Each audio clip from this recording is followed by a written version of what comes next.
Selain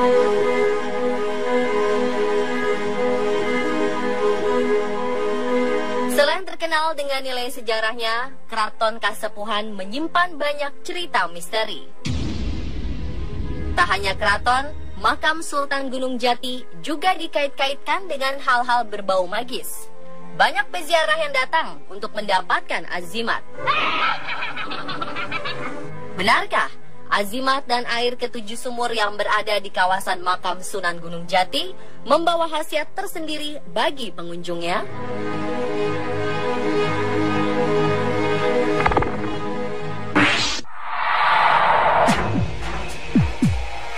Setelah wafat, Sunan Gunung Jati dimakamkan di bukit kecil bernama Gunung Sembung, tepatnya di Desa Astana, Kecamatan Gunung Jati, Kabupaten Cirebon, Provinsi Jawa Barat. Di kompleks itu juga dimakamkan keturunan Keraton Kanoman dan Kasepuhan Cirebon. Namun peziarah tidak dapat masuk ke dalam makam dan hanya sampai pintu keempat saja. Sebagai salah satu anggota Wali Songo penyebar Islam, makam Gunung Jati selalu dipadati peziarah. Setiap hari, makam ini rata-rata dikunjungi oleh sekitar 2.000 orang yang datang dari berbagai daerah di Indonesia maupun dari luar negeri. Bahkan di satu sisi ruangan, kompleks makam ini juga disediakan ruangan untuk ziarah umat agama lain. Selain itu juga difungsikan sebagai pusat penyebaran agama Islam di tanah Cirebon dari dulu hingga sekarang. Memasuki area pemakaman, akan dijumpai barisan toko-toko penjajah aneka rupa kebutuhan ziarah, seperti kembang 7 rupa, kemenyan, barang-barang khas Cirebon, aneka kaos, bahkan senjata tajam, dan pusaka semisal kujang dan keris, yang digadang-gadang merupakan azimat.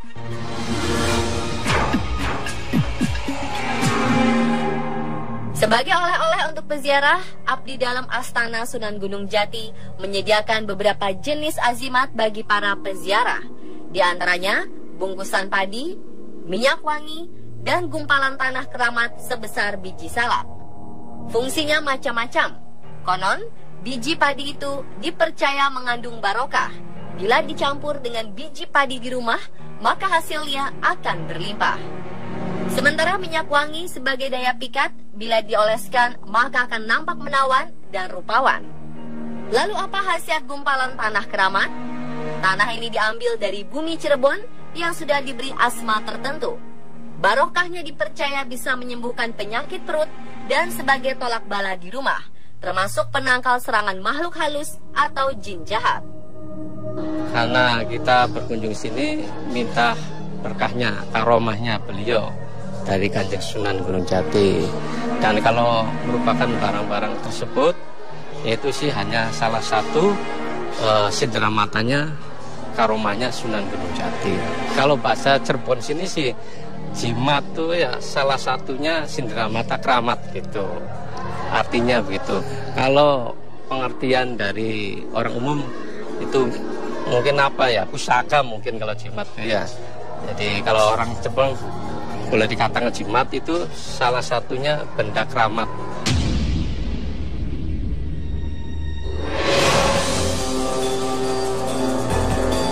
Di kawasan sekitar makam Sunan Gunung Jati ada beberapa petilasan sang wali berupa 7 buah sumur yang dianggap keramat.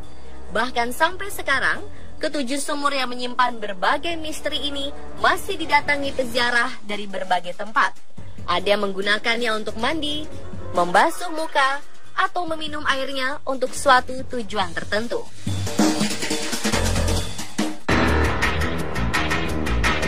Ada 4 sumur yang lokasinya berada di area makam Sunan Gunung Jati.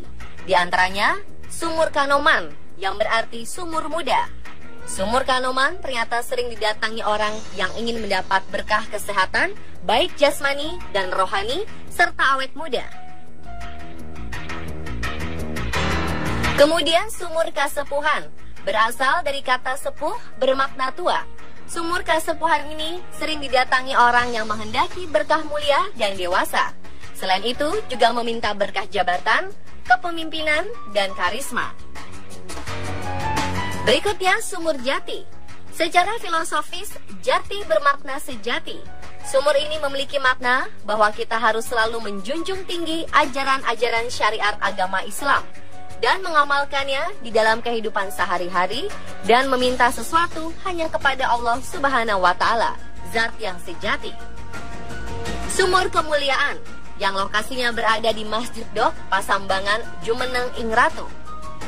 Dipercaya masyarakat sekitar agar mendapatkan kemuliaan dan diangkat derajatnya di hadapan Sang Pencipta dengan bersungguh-sungguh menjalankan ibadah kepada Allah Subhanahu wa Ta'ala. 3 sumur lainnya berada di seberang kawasan makam. Ada sumur Tegang Pati atau Kahuripan. Sumur ini dipercaya masyarakat sekitar sebagai sumur untuk menghilangkan sifat-sifat yang buruk pada diri manusia seperti dengki, ria, dan sombong. Jadi, tidak ada yang perlu disombongkan karena manusia di dunia itu pasti akan menghadap Sang Pencipta. Kemudian sumur Jalatunda yang merupakan sumur peninggalan Sunan Kalijaga. Pada waktu itu Sunan Kalijaga sedang berada di tempat Sunan Gunung Jati untuk acara perkumpulan para wali songo. Tanpa sengaja meninggalkan jalannya di suatu tempat. Di tempat itulah kemudian muncul sebuah sumur. Di sini jala itu alat untuk mencari ikan, tunda itu menaruh. Makna filsafatnya bahwa manusia hidup harus menyebarkan kebaikan dan harus menjalin tali silaturahmi yang kuat. Dan terakhir ada sumur kejayaan. Sumur ini bukan untuk meminta kejayaan dalam hal materi, namun dipercaya masyarakat untuk memperoleh keselamatan dan perlindungan diri dalam iman dan ketakwaan.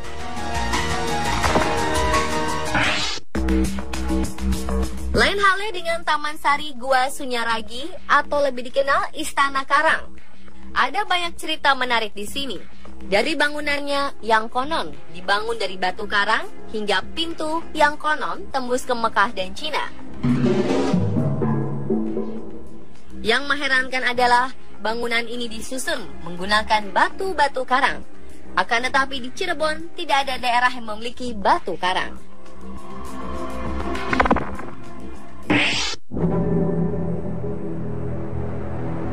Memasuki area Taman Gua Sunyaragi, ada kekaguman terhadap bentuk bangunan sekaligus aura mistis yang sangat kuat yang kerap dirasakan para pengunjung. Mitosnya, bangunan yang dibuat oleh Pangeran Kararanggen Cicit dari Sunan Gunung Jati di tahun 1703 ini menggunakan batu-batu karang yang berasal dari Laut Selatan Pulau Jawa yang pembangunannya konon dibangun oleh makhluk gaib. Menurut cerita, bangunan ini disusun menggunakan putih telur.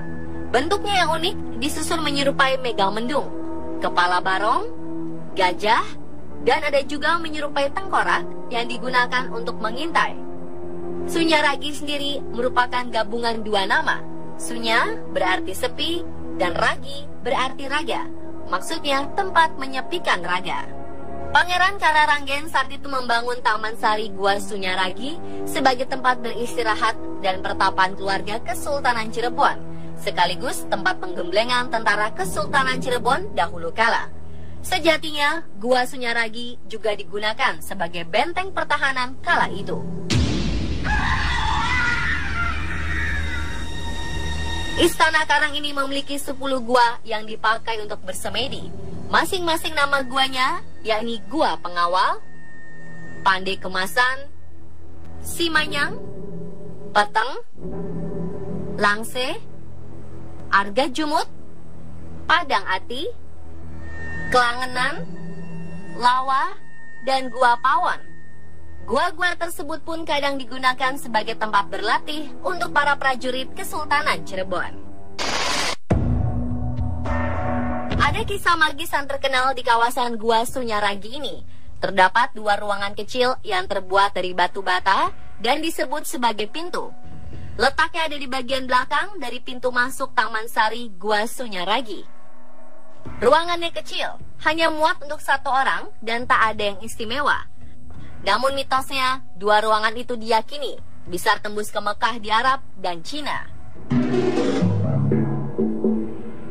Konon, masih ada saja orang yang datang ke tempat ini untuk menyepikan diri, mencari berkah, ataupun menjajal menembus ke alam gaib. Waktu itu orang dari Banten ya, itu nggak percaya. Dia pengen ngebuktiin gitu. Kata saya, mangga silakan. Pas keluar dari situ, saya tanya, gimana mas? Perasaan dia itu ada bangunan-bangunan kuno. Suruh nyoba yang ke arah Cina, dia nggak mau. Waktu itu ada orang dari Jakarta ya, malam ada 2 orang minta antar ke sini ke Sunyaragi ya. Duduk dulu di Mande Beling ya, duduk. Katanya ada cahaya dari pohon bambu ya, pohon bambu kuning. Itu persis di sekitar patung Perawan Sunti ya. Itu dikejar sama orang Jakarta itu, termasuk saya yang ikut kejarnya. Itu batu, semacam batu cincin lah gitu. Setelah dapat itu, terus mereka pengen masuk ke gua. Sudah masuk, dia ngobrol sebentar, sudah dia kembali lagi ke Jakarta. Dijelaskan pintu yang menuju Mekah menggambarkan kultur Cirebon sebagai kawasan Islam. Sementara pintu yang menuju Cina merujuk pada Putri Ongtian, yakni salah satu putri Kaisar Cina yang jadi salah satu istri Sunan Gunung Jati.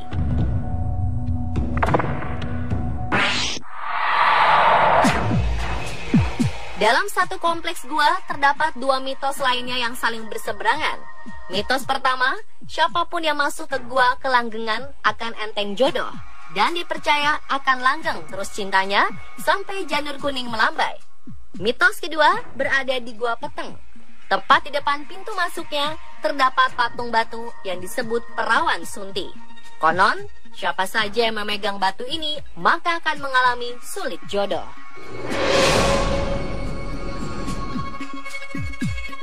Terlepas benar tidaknya mitos tersebut, akan tetapi masyarakat sekitar masih memegang teguh apa yang mereka keramatkan tentang batu Perawan Sunti. Dan pemirsa, itulah kisah aura magis di kawasan Keraton Kasepuhan Cirebon.